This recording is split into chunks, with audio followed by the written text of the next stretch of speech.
முதல் நிகழ்வாக விஷ்ணுபிரியா அவர்களினுடைய உரை பள்ளி மாணவி விஷ்ணுபிரியா அவர்களிடம் மேடை ஒப்படைக்கப்படுகிறது. அனைவருக்கும் வணக்கம். நான் இப்போது கப்பலோட்டிய தமிழன் வ.உ. சிதம்பரனார் அவர்களை பற்றி பேசப் போகின்றேன். நாட்டு விடுதலைக்காக தம்மை மெழுகாய் உருக்கிக் கொண்ட தியாகி வ.உ. சிதம்பரனார் ஆவார். இவருடைய தந்தை பெயர் உலகநாதர், தாயார் பெயர் பரமாயம்மாள் ஆவார். இவர் காங்கிரஸ் கட்சி இயக்கத்தில் இணைந்து கொண்டு சுதந்திர போராட்டத்தில் ஈடுபட்டார். ஆங்கிலேய கப்பல் நிறுவனங்களுக்கு சுதேச கப்பல் தொடங்கி வைத்தார். கப்பலோட்டிய தமிழன் என்றென்றும் வணங்குவோம். நன்றி, வணக்கம்.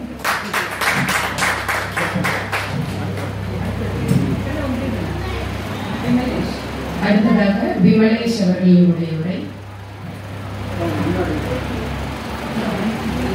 அனைவருக்கும் வணக்கம்.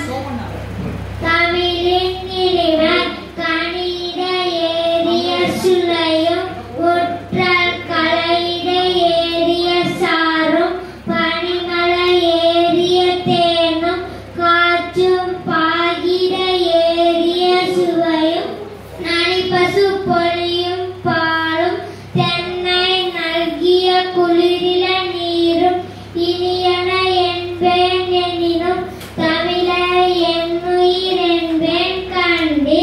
புரட்சி கவிஞர் பாரதிதாசன். நன்றி.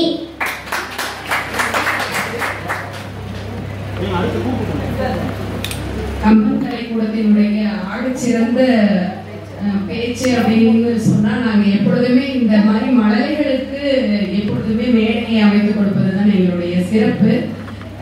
இந்த மாதிரி குழந்தைகளை நிச்சயமா நீங்க எல்லாரும் கை தட்டி அவர்களை ஊக்குவிக்கணும். அப்பதான் அவங்க அடுத்த முறை மேடை ஏறுவாங்க. எங்களுக்கெல்லாம் மேடைகள் கிடைத்தது, அவங்களுக்கு மேடை கிடைக்கவில்லை. இப்பொழுதுதான் அவங்களுக்கு நாங்க மேடை கொடுத்துட்டு இருக்கோம். அப்படிங்கும்போது நீங்க கை தட்டணும். அது அவங்களுக்கு பெரிய உற்சாகமா இருக்கும். அடுத்ததாக அனைவருக்கும் வணக்கம். என் பெயர் ஸ்ரீதேவி.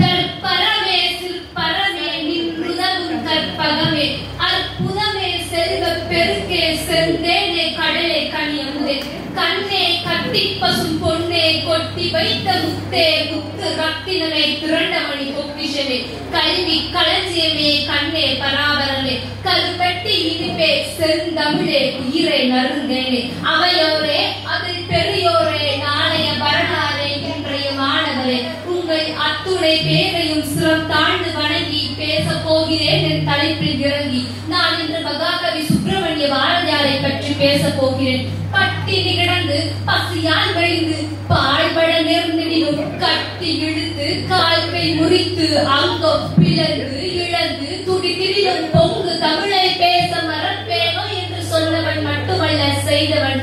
தேடி சோறு தின்றவன் அல்ல, பல சின்னஞ்சிறு கதைகள் பேசியவன் அல்ல, பல வேடிக்கை மனிதரை போல வாழ்ந்து வீழ்ந்தவன் அல்ல. அவரை வீழ்த்தவும் முடியாது. அவர் பெயரை கேட்டால் வெறும் பிடிக்கும். அவர் கவிதைகள் படித்தால் தீ பிடிக்கும். நம் முதிர முழுதும் தமிழ் ஒழிக்கும். அவர் வார்த்தைகளால் தமிழ் புகழ் மணக்கும். எட்டைய புறத்தில் விளைந்த ஒரு மகாகவி, தமிழ் தாய் பெற்றெடுத்த ஒரு மகா அவதாரம் சுப்பிரமணிய பாரதியார். என் ரத்தத்தில் ஊறி இருக்கும் ஒரு தமிழ் மகளின் கவிதைகளை, அவர் வார்த்தையின் வித்தைகளை, தூவி சென்ற விதைகளை, இவைகளை பற்றி என் உயிரோட்டத்தில் என்ன இருக்கிறதோ அவற்றை எல்லாம் பேச வேண்டும் என்றால் இன்றைய நாள் முழுதும் போதாது. உயிர் கொடுக்கும் கவிதை எழுதி உயிரற்றதற்கு சமமாக இருந்த சமுதாயத்தை தட்டி எழுப்பி லட்சிய உணர்வோடு வழிகாட்டிய கவிஞன் என் தலைவன் தவ புதல்வனின் பாரதி. பெண்களை அடிமை செய்த காலத்திலேயே பெண்ணடிமை செய்பவர்களை காலி உரித்தவன் பாரதி. சாதிகள் அக்கிரமும் தலை விரித்து ஆடிய காலத்திலும் சாதியில் உயர்வு தாழ்வு இல்லை. அன்பு நிறைய உடையவர்களே உயர்வானவர்கள் என்பதை சாதிகள் இல்லையடி பாப்பா குலத்தாழ்ச்சி உயர்ச்சி சொல்லல் பாவம். நீதி உயர்ந்தவரை கல்வி அன்பு நிறைய உடையவர்கள் மேலோ என்றும் அன்பென்று கொட்டு முரசே மக்கள் அத்துணை பெறும் நிகராம் என்றும் உயிரில் பதிவடி உறக்க சொன்னவன் பாரதி. அவர் கவிதைகளை எல்லாம் அடுக்கி சுருக்கி கூறினாலும் இன்றைய நாள் முழுதும் போதாது. 38 வயதிற்குள்ளேயே தான் இந்த சமூகத்திற்கு கொடுக்க வேண்டிய அனைத்தையும் கொடுத்து சென்று சொல்லுகின்றார். பாரதி இறந்த போது அவர் இறப்பிற்கு வந்த ஈக்களை விட ஆட்கள் குறைவு என்கிறது வரலாறு. பாரதி இறந்த போது அவர் இறப்பிற்கு வந்த ஈக்களை விட ஆட்கள் குறைவு என்கிறது வரலாறு. இந்த சமூகம் அவரை சரியாக வழி எழுப்பவில்லை. தலையில் தூக்கி வைத்துக் கொண்டாட வேண்டிய ஒரு தலைவனை அவமதித்து அனுப்பி இருக்கிறது இந்த சமூகம். நல்லதொரு வீணை செய்து அதை கலைஞர புழுதியில் எரிந்தது இந்த சமூகம். அதனால் காலம் நல்லது ஒரு நாள் விடாது. தமிழகத்தில் நாட்டுடைமையாக்கப்பட்ட முதல் கவிதைகள் பாரதியுடையது. பாரதியை பார்த்து வியக்காத மனிதனோ, அவர் பெயரை உச்சரிக்காத கவிஞனோ, அவர் கவிதைகளை பார்த்து வியக்காத மாணவனோ தமிழகத்தில் இல்லை. இன்றைய சமுதாயம் மதிக்கும்படியான ஒரு நேர்மையான வாழ்க்கை வாழ பாரதி கவிதைகளும் அவர் தம் சிந்தனைகளும் மட்டுமே போதும் என்று கூறி பேசுவதும் எழுதுவதும் நன்மைக்காக, பெருமை பெற்றால் உதவும் நாட்டுக்காக, ஆறறிவு கொண்டது எதற்காக, ஆய்ந்து பார்க்கணும் அதற்காக, பிற உயிர் பேணுவோம் பதிவாக, பெருமைகள் புரிவோம் பெரிதாக, பாரதி பற்றி பேசுவதற்காக வாய்ப்பு கிடைத்தது வரமாக, பயன்படுத்தினேன் சரியாக, நன்றி கூறுகிறேன் முறையாக, வணங்கி முடிப்பது தமிழின் அறம், வணங்குவது என் திருக்கரம், விடைபெறுகிறேன் என் பேச்சு நிறுத்தி, வாய்ப்பளித்த அனைவருக்கும் நன்றி செலுத்தி, உலக உள்ள நாகரைக்கும் என் தமிழரை பாரதி நடக்கும். நன்றி.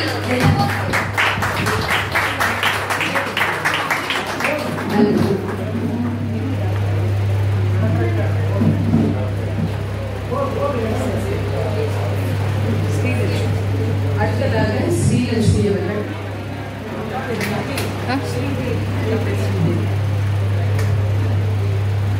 அகழ்வாரை தாக்கும் புவியே, செந்தமிழ் மொழியே, தேன் தமிழ் மொழியே, இங்கு கூடியிருக்கும் அவையே, அவையில் இருக்கும் பெருந்தகையே, நேரிய பணி செய்ய காத்திருக்கும் கூறிய அறிவு படைத்த இளம் காளையர்களே, கன்னியர்களே, உங்கள் அத்துணை பேரையும் சிலம் தாழ்ந்து வணங்கி பேச போகிறேன் என் தலைப்பில் இறங்கி. நான் இன்று சுற்றுச்சூழல் பாதுகாப்பை பற்றி பேச போகிறேன். அகழ்வாரை புறந்தூய்மை நீரான் அமையும், அகழ்தூய்மை வான்மையான் காணப்படும் என்ற வள்ளுவரின் வாக்கினை வைத்து என் உரையை தொடங்குகிறேன். இயற்கையின் தலையில் நாம் சுத்தியலால் அழிக்கிறோம், பின்பது எப்படி நகர்கிறது என்று நாம் வேடிக்கை பார்க்கிறோம் என்கிறார் ஆங்கில அறிவியல் அறிஞர் ஒருவர்.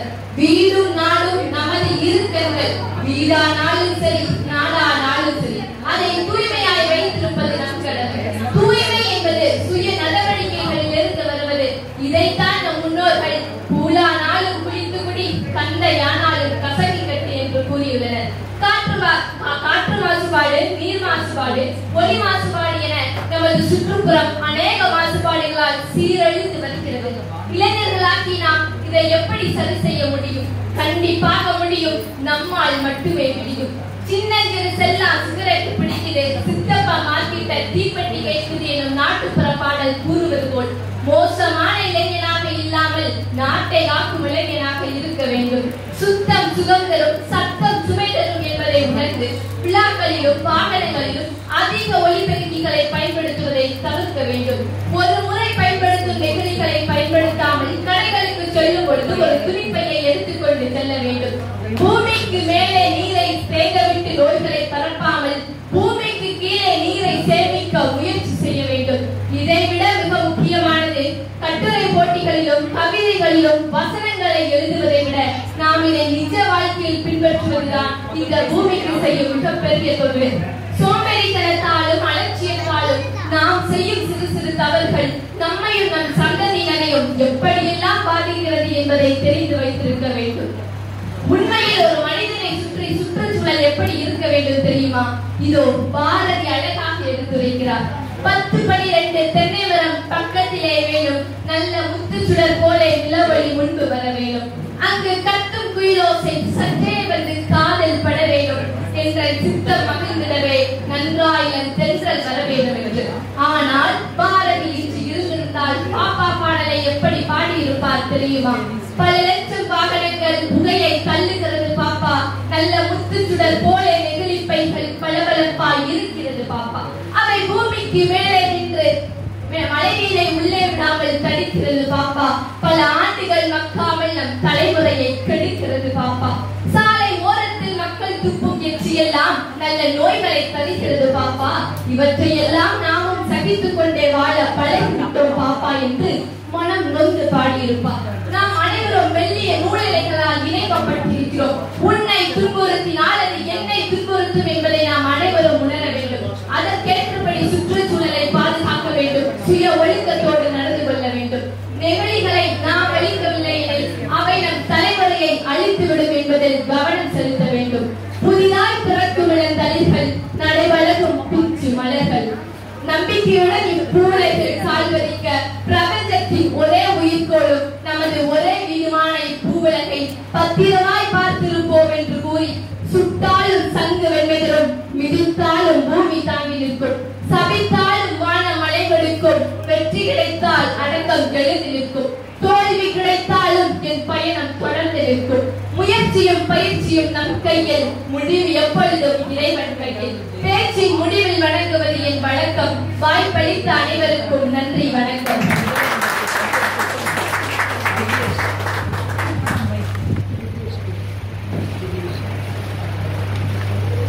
ஆறாம் வகுப்பு மாணவர் முதலிடம் பெற்றமைக்காக, பள்ளித் தேர்வில் முதலிடம் பெற்றமைக்காக திவ்யேஷ் அவர்களுக்கு பரிசு வழங்கப்படுகிறது. மருத்துவர் ஐயா அவர்கள்.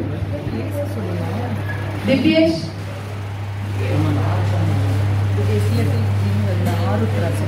ஆருத்ரா 8ஆம் வகுப்பு அளவில் முதலிடம் பெற்ற மாணவி, அவர்களுடைய உரை.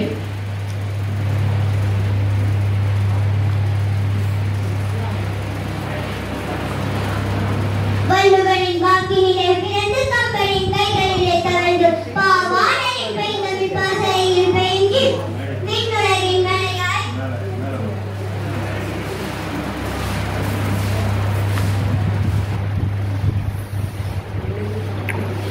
வள்ளுவனின் வாக்கினிலே பிறந்து கம்பனின் கைகளிலே தவழ்ந்து பாவாணரின் பெய்தமிழ் பாசறையில் பெயங்கி விண்ணுலகின் மலையாய் மண்ணுலகில் நீராய் உனக்குள் நானாய் எனக்குள் நீயாய் வித்தாக பிறந்து கத்தாக வளர்த்திட்ட என் அன்னை தமிழுக்கு முத்தான முதல் வணக்கம்.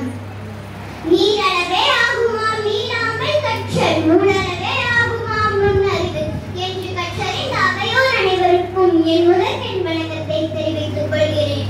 அன்பின் வலியது உயர்நிலை. அன்பை பற்றி சங்க இலக்கியத்தில் மனிதன் சக மனிதனை நேசிக்கிற, சக மனிதனை துன்பம் போக்குகின்ற, மனிதனையே துன்பம் அப்பால் அனைத்து உயிர்களிடமும் அன்பு காட்டுகின்ற, அதாவது அனைத்து உயிர்களின் துன்பம் போக்குகின்ற உன்னதமான வாழ்க்கை நெறியை சங்க இலக்கியம் அறிவுறுத்துகிறது. வள்ளல் பாரியின் அன்பு. கொடைவள்ளல் என்று இன்றும் போற்றப்படும் பாரி வள்ளல் மனிதர்களிடம் மட்டுமான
கட்டி செலுத்துவானார் தலைவன். பல நாள் பிரிந்து வாழும் தலைவியை காண விரைந்து செல்லும் போதும் வண்டினங்களின் மகிழ்வை சிரித்து விடக்கூடாது என்று நினைத்த உள்ளம் சங்க காலத்தில் அன்பின் பிரதிபலிப்பாகும்.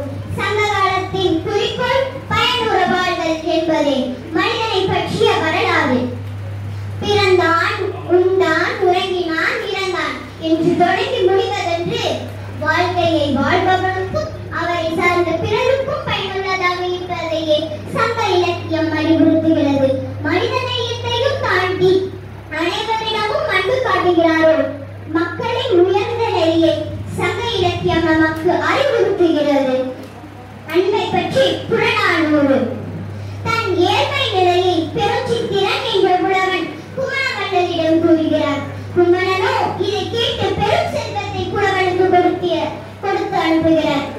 வாழ்நாள் முழுவதும் வறுமையின்றி வைத்து வாழும் மனதிற்கு பெரும் செல்வத்தை மனைவியிடம் கொண்டு செல்லும் புலவர் புறநானூற்றில் இவ்வாறு கூறுகிறார். இன்னொருக்கு எண்ணாது என்னோடும் சூழாது வல்லாங்கு வாழும் நீயே எல்லோருக்கும் பொறுமதி மனைக்கிழவோயே பழமுழுத முதிரத்து கிழவன் திருதுவே குமணன் நல்கியவனே. இது குமணன் கொடுத்த செல்வம். இதனை வேண்டி எல்லோருக்கும் கொடு. என்னை கேட்டு கொடுக்க வேண்டியதில்லை, நீயே கொடுக்கலாம். இதுவே மனிதநேயம், இதுவே தன்னலமுள்ள அன்பாகும். பிறருக்கு கொடுக்கும் ஒப்புரவும் ஈகையும் மனிதநேயம் என்னும் அன்பின் வெளிப்பாடாக விளங்கின. யாரும் ஊரே யாவரும் கேளே என்ற வரிகளுக்கேற்ப அனைவரிடமும் அன்பு செலுத்த வேண்டும். சங்ககால புலவர்களின் நுண்ணறிவும் ஆழ்ந்த சிந்தனையும் மனிதநேயம் கொண்டவர்களாக திகழ்ந்தனர். நல்ல பண்புகள் ஒருவனை மனிதனாக்குகின்றன. இத்தகைய சிறப்பு பெற்ற மனிதநேயம் அன்பை பற்றி குறிப்பிடுகின்றன. அனைவரிடமும் அன்பு செலுத்த வேண்டும். அன்புதான் இன்பத்தின் ஊற்றுக்கண். அந்த இன்ப ஊற்றுக்கண் நம் மீது படைத்துள்ள குற்றைகளை போக்கி மனிதனது பெருமையையும் உரிமையையும் மதிக்கும் வகையில் போற்றப்படுகிறது. நாடு, மொழி, இனம், பண்பாடு, நாகரிகம் இவற்றை கடந்து மேலும் நினைப்பது அன்பு என்று சிறப்பிக்கப்படுகிறது. உலகில் தோன்றிய உயிர்களில் அன்பில்லாத உயிர்களை காண முடியாது. இந்த அன்பே அனைவரின் அடிப்படை. அன்போடு வாழும் வாழ்வே சிறப்புடையது, அர்த்தமுடையது. உயர்த்தினைகள் மட்டுமின்றி உலக உயிர்கள் அனைத்திடமும் அன்பு காட்ட வேண்டும் என்கிறார் ராமலிங்க அடிகளார். அன்புற்று அமர்ந்த வழக்கென்ப வையகத்து முன்புற்றார் எய்தும் சிறப்பு என்கிறார் வள்ளுவர். இன்பம் உடையவர் அவர் அடையும் சிறப்பு அன்புடையவராய் பொருந்தி வாழ்ந்த வாழ்க்கையின் பயனே என்கிறார் வள்ளுவர்.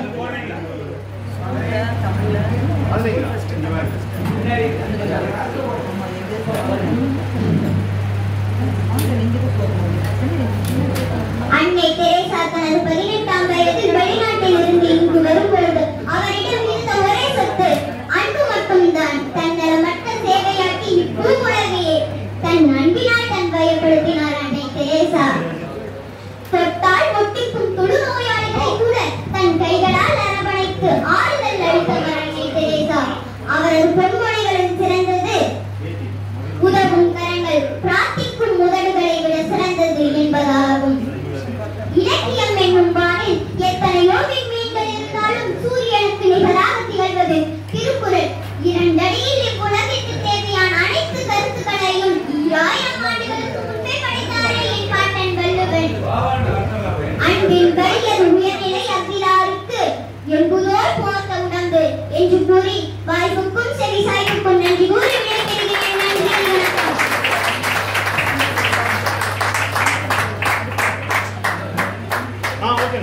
சங்க இலக்கியம் பேசுகிற வயசாயுது. எத்தனை அருமையான சங்க இலக்கியத்தை பேசி கம்பன் கலைக்கூடம் கொடுத்த வாய்ப்பு அது.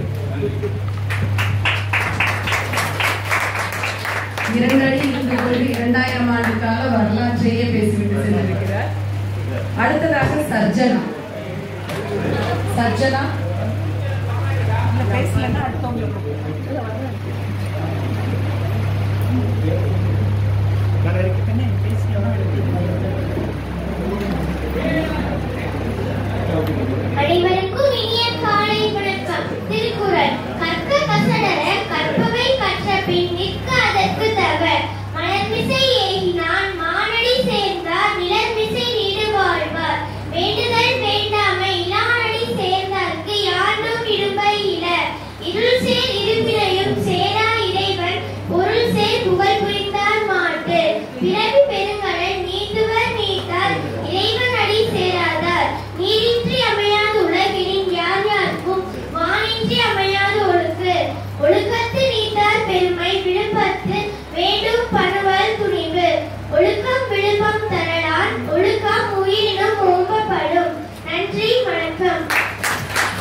அடுத்ததாக நிதிஷ்.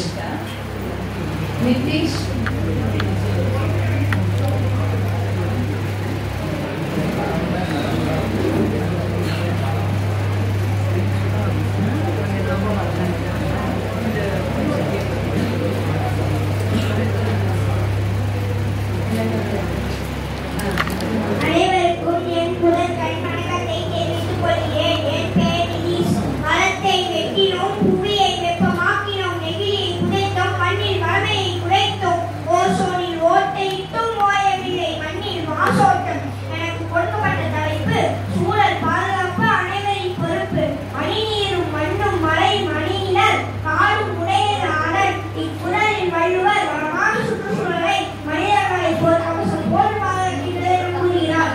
சுற்றுச்சூழல் என்பது காடுகள், மலைகள், ஆறுகள், கடல் போன்ற இயற்கை பரப்புகளை குறிக்கும். ஆனால் சுற்றுப்புற சூழலானது பல காரணங்களால் மாசடைந்து வருகின்றது. நோயற்ற வாழ்வே குறைவற்ற செல்வம் என்பது பழமொழியாகும். சுற்றுச்சூழல் தூய்மையாக இருந்தால்தான் நாம் ஆரோக்கியமாக வாழ முடியும்.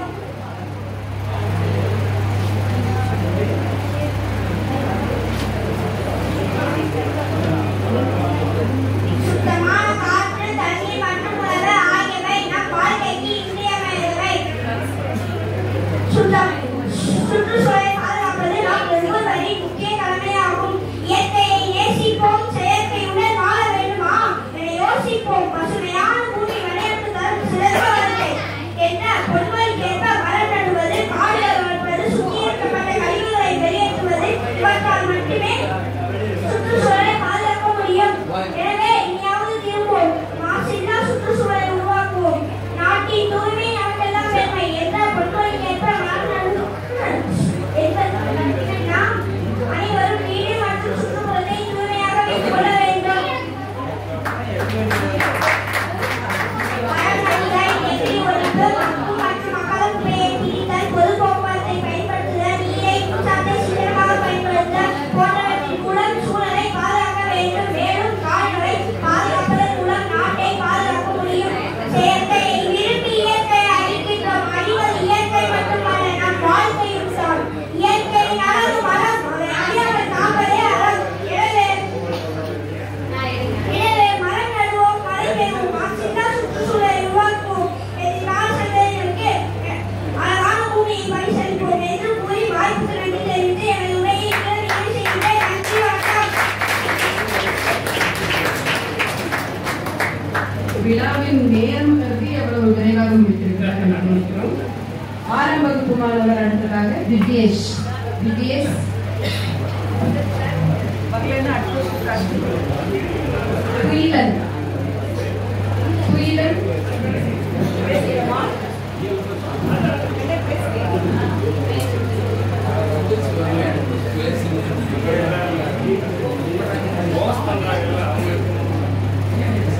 அனைவருக்கும் வணக்கம். என் பேர் குயிலன். நான் 6ஆம் வகுப்பு படிக்கிறேன். கம்பன் கலைக்கூடத்தில் அமர்ந்திருக்கும் அனைவருக்கும் என்னுடைய முத்தான முதல்கள் வணக்கம். நான் பேச எடுத்துக்கொண்ட தலைப்பு கட்டிக்கல்வே கருப்பட்டி இழிவே விண்ணையற்ற என் நன்மை தமிழை வணங்கி பேச போகிறேன் என் தலைப்பில் இறங்கி. நான் பேச எடுத்துக்கொண்ட தலைப்பு விடுதலை போரில் தமிழரின் பங்கு.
வாழ்த்துக்கள்.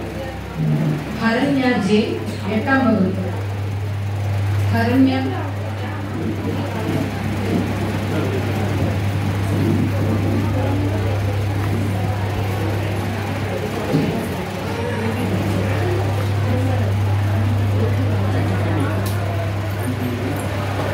அனைவருக்கும் வணக்கம். தமிழின் இனிமை, தமிழின் சிறப்பு. வாழ்க நிரந்தரம், வாழ்க தமிழ் மொழி, வாழிய வாழியவே.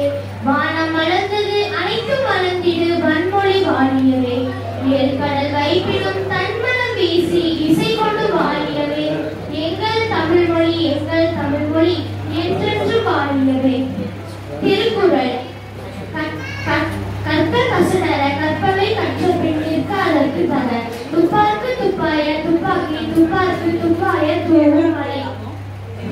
என் என்ப என்னை, எழுத்தென்ப இவ்விரண்டும் கண்ணென்ப வாழும் நோயிற்கு. இளங்கொடு மக்கள் அணையர் இளகுருள் பற்றோரோடு எண்ணையவர். நன்றி.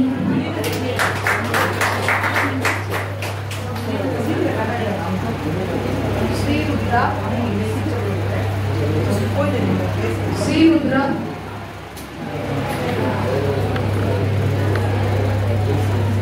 சுதர்சன். பிரகதீஸ்வரன்.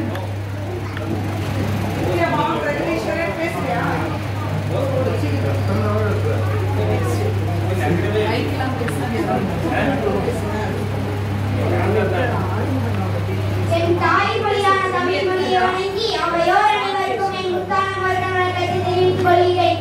எதற்கு வழி என்று எதிர்த்திருந்த வீரபாண்டி கட்டபொம்மனும் எல்லையனே வெளியேறு என்று முதல் முறையில் முழக்கமிட்ட புலித்தேவனும் இறுதி வரை மன்னிப்பு கேட்க மறுத்த அழகுமுத்து கோனையும் ஆயுதமேந்தி போராடிய முதல் பெண் வீரமங்கை வேலுநாச்சியாரும் தன்னையே பலி கொடுத்த குயிலியும் கவி பாடி உணர்வை ஏற்படுத்திய பாரதியும் எண்ணற்ற தலைவர்கள் பெற்று சுதந்திரம் சுதந்திரம். நான் இன்று விடுதலை போராட்டத்தில் தமிழின் பங்கு என்ற தலைப்பில் உரை இலக்க முடுகை.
அடுத்ததாக 8ஆம் வகுப்பு மாணவி ஆருத்ரா.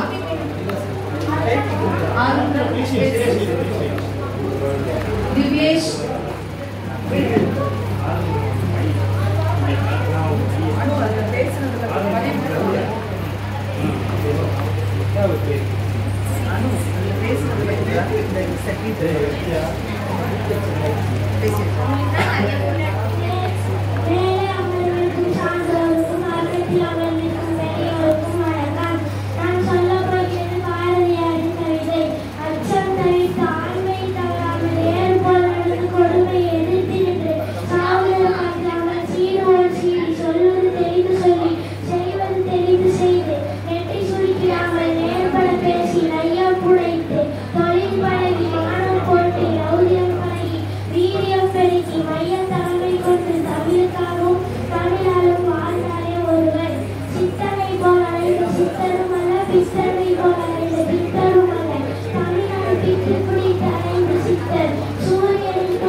எட்டாம் வகுப்பு மாணவி அபூர்வா.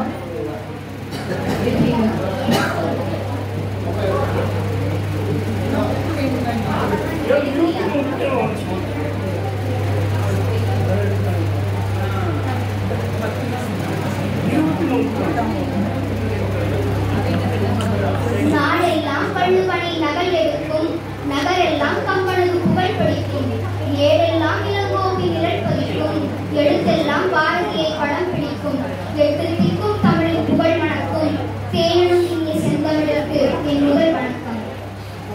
விடுதலை போரில் தமிழரின் பங்கு நாம் இன்று அனுபவிக்கும் சுதந்திரமானது நம் தேச தலைவர்கள் பல துன்பங்களை தாங்கிக் கொண்டு தங்கள் உயிரையும் துச்சமாக எண்ணி சுதந்திரத்திற்காக போராடியதன் பயனாகும்.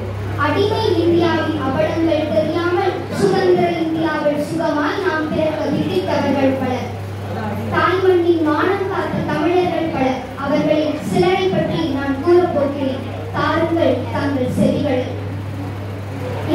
எல்லாவற்றிலும் முன்னோடியாக திகழும் தமிழகம் அன்று விடுதலை போரிலும் முன்னோடியாக திகழ்ந்தது.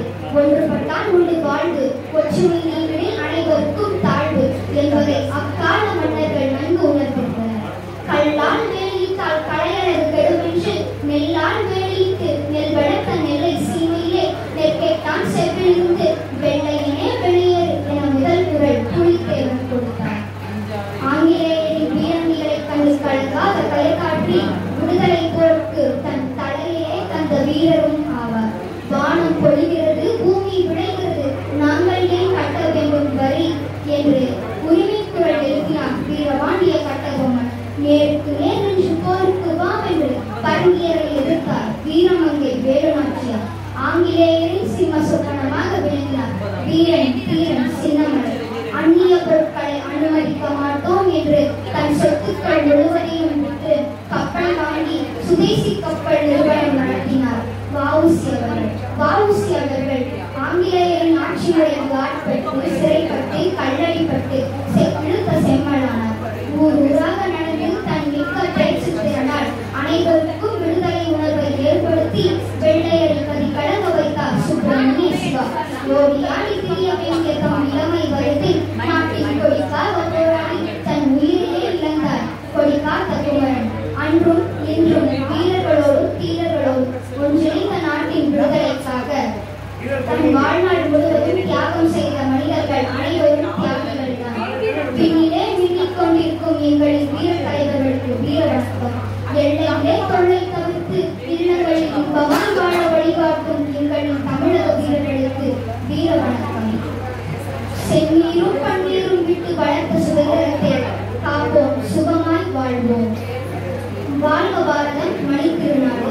தண்ணீர் விட்டா வளர்த்தோம் சர்வேசா, இப்பயிரை கண்ணீரால் காப்போம், கருக திருவுலகை என்ற பாரதியாரின் வரிகளை கூட்டி பெற்ற சுதந்திரத்தை பேணி காப்போம் என்று கூறி விடைபெறுகிறேன். நன்றி.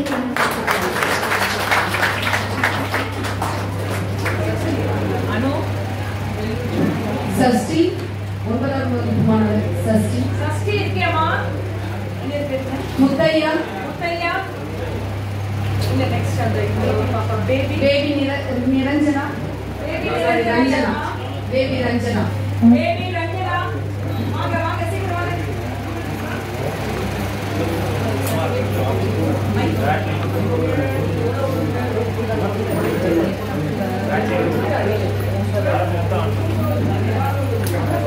இங்கு கூடியிருக்கும் அவையோர் அனைவருக்கும் எனது இனிய மாலை வணக்கங்கள்.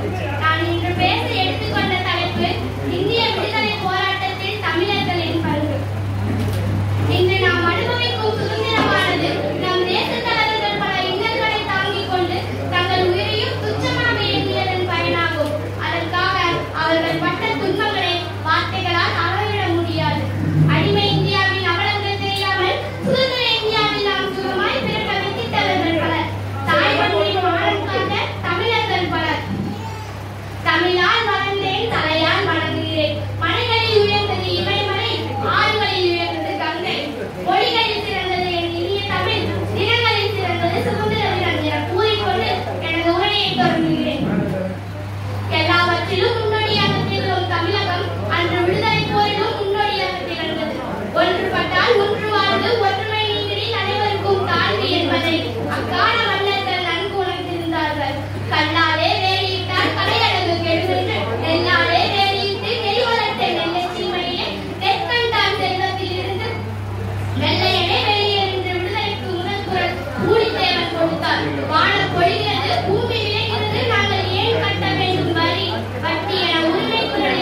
எல்லைகளில் தொல்லை தவிர்த்து இல்லங்களில் நாம் இன்பமாக வாழ வழிகாட்டும் தமிழக வீரர்களுக்கு எங்களின் வீரவணக்கம்.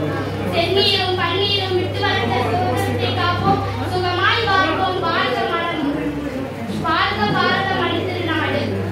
நன்றி.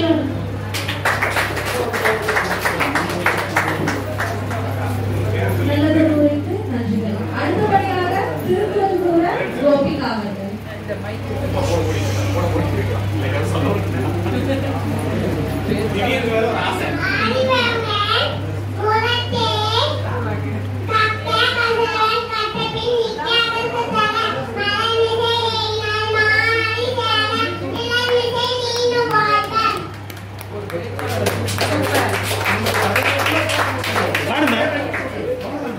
அவ்வளவுதானே?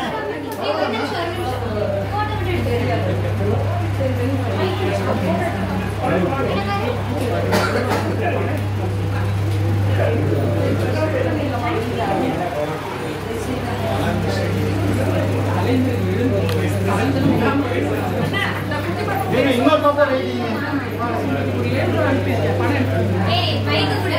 மைக் ஹலோ இங்க பாருங்க. சோமண்ணா பாருங்க பேச்சு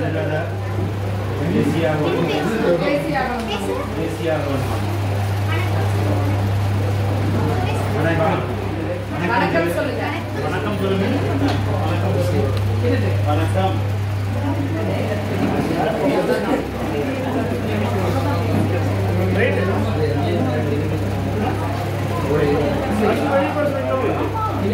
சரி